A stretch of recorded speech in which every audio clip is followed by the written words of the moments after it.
We start today's program with a story about a reporter who realized her misstep and apologized on air. Steve Ray has the story. Nobody likes being mocked. It lowers their self-esteem and makes them feel insecure or inadequate, as though their feelings and contributions don't really matter. If it happens in the mainstream media, watched by millions every day, its impact is even more damaging. Recently, a radio personality was forced to apologize on television for doing just that. In this case, the mocking occurred in reaction to a viral video of a 10-year-old boy named Michael, who demanded an apology from Vice President Mike Pence after the Vice President bumped the boy's nose. The video caught the attention of New York City radio personality Tammy Bruce, and she appeared on Fox News to put it into context. Instead of addressing the lightheartedness of the video, however, she slammed the boy for overreacting, calling him a snowflake, saying it looked like he needed a safe space, and that he must have learned the behavior from watching TV or at home. In Miss Bruce's interpretation of the incident, it became a caricature, with Michael being interpreted as ungrateful and inferior. She concluded her statement by stating, "It's pretty amazing." What Miss Bruce did on live television, however, was what can be termed amazing, and for all the wrong reasons. Not long after the incident, Michael's mother, Ingrid Herrera-Yee, made an appearance on CNN to set the record straight.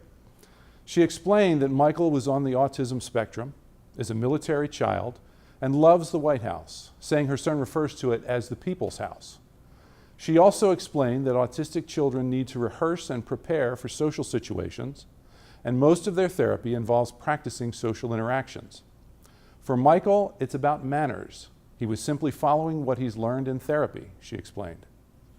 Danny Reed, the co-founder of the autism family guidance website Asperger Experts, who was diagnosed on the spectrum at the age of 12, urges parents to teach their children how to manage their emotions, anxiety, and stress before focusing on practicing social skills.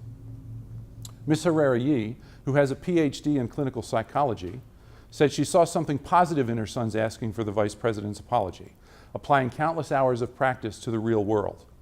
Of course, she was appalled when she saw Ms. Bruce's appearance on Fox News and accused the network of taking the innocent clip out of context. She attempted to shield her family from the aftermath. Unfortunately, her other 15-year-old son was attacked online when trying to defend Michael. She also asked for Fox News to apologize on Michael's behalf. Ms. Herrera-Yee said, "You don't use children as examples on national television like that. I would hope this is the very last time that happens." Ms. Bruce later appeared on Fox to address the controversy and admitted that she had misspoken. A gay woman and feminist, Ms. Bruce has spent most of her life working to improve the lives of women, children, and disenfranchised people. The main message here should be to leave your children out of these types of political discussions. Hopefully this is the last time that circumstances involving kids on the spectrum are used in this manner. Michael's demand for an apology is a sensible reaction to more than just a bump on the nose. It's a lesson for all of us about how to value one another. When we return, a story that looks at infant brain growth and autism. You're watching the Autism Channel World News. Savant, the genius of autism.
Up next on the Autism Channel World News, Shauna Kalafi reports on infant brain growth and early detection of autism.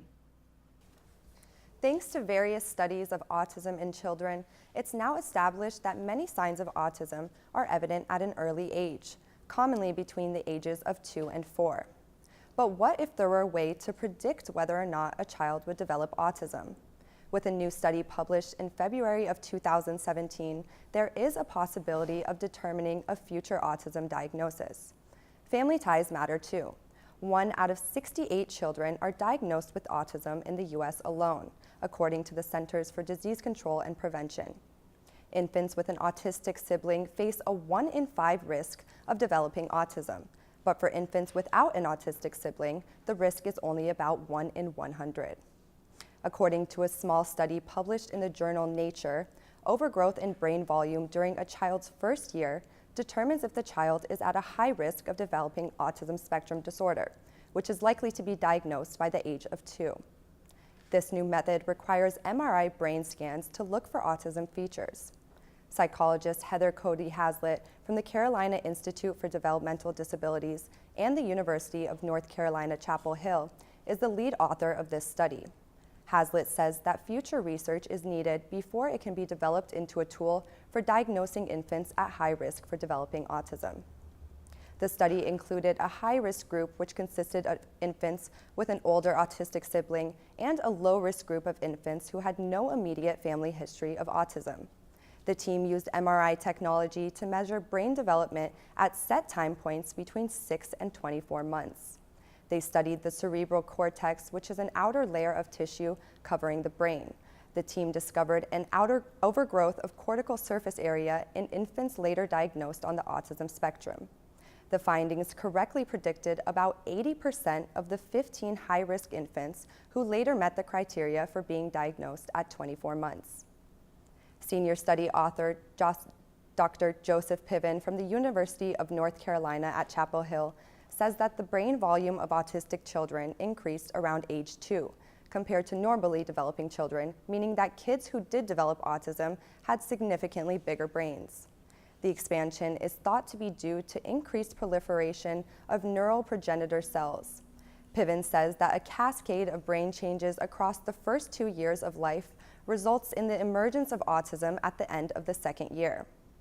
Autism Speaks Vice President Matthew T. Pletcher says that the new study documents a recognized autism phenomenon. Children with a sibling who has been previously diagnosed are at a much greater risk of developing the disorder themselves. The study is still relatively small despite the important findings, but it offers parents a chance to take an even earlier action. If it is possible to detect brain changes as early as 6 to 12 months, work could begin very early to nurture the child's development in order to help them reach their full potential. Making meaningful memories and the best of 21 minutes of your day. Phil Razil has the story. Just for a moment, imagine you have 21 minutes every day to devote to any activity. Would you take a nap? How about a walk? Would you prepare a homemade meal or meditate? Would you catch up on an episode of a favorite show at the Autism Channel? Research from the University of Wisconsin-Weizmann Center has found that 21 minutes every day is the difference in partner time of families with a child having an autism spectrum disorder. That is, families with a child on the spectrum devote 21 minutes less time to one another than families with typically developing offspring. Over the course of a year, that 21 minutes per day adds up to 128 fewer hours spent together. Over the childhood of the family member on the spectrum, the difference is 2,300 hours, or 95 days when the partners are separate. Previous studies have discovered that couples with a child who have autism spectrum disorder have lower satisfaction rankings and higher divorce risk. This research focuses on specifics of the day-to-day lives of families. 174 families impacted by autism were compared to 179 families with no children diagnosed. Couples reported having a child on the spectrum made them feel less close to their spouse and found fewer moments for positive interactions. such as sharing jokes or being intimate. The therapy sessions, special education, and intervention can take time. However, despite these additional demands, spectrum families showed no increase in negative interaction, such as rude comments or deliberately avoiding one another. Saigon Hartley is the lead author of the new study, which was reported March of 2017. Dr. Hartley believes that a strong relationship between parents is the keystone for long-term success of children. Finding time to laugh at situations, to quietly enjoy success, or simply to be in the same place at the same time as family can provide important glue which keeps a family dealing with the challenges of a special child together over the long term. 21 minutes a day may be all it takes for an activity which creates great memories, good vibes, and stronger partners. Tune in next week for more on the Autism Channel World News.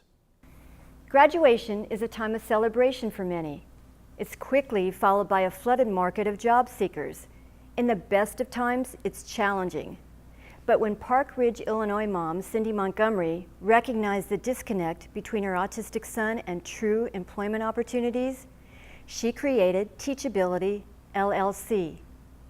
Autism Parenting Magazine explains how this organization connects small businesses, young adults with autism, and a unique pre-employment experience. Why not pay a small business to help your child practice job skills, said Montgomery. It's not unlike hiring a tutor to help your child with a particular subject. Families provide a job coach to act as liaison and be with the participant on the job site at all times. Teachability welcomes a small business to participate in the job practice opportunity for young adults with autism. That connection is not only empowering for all, but a chance of finding one's potential for their future. Priceless. That's our show for today. For our news team and everyone here at the Autism Channel World News, join us again as we continue to unlock the wonders of autism. I'm Nancy Quinones.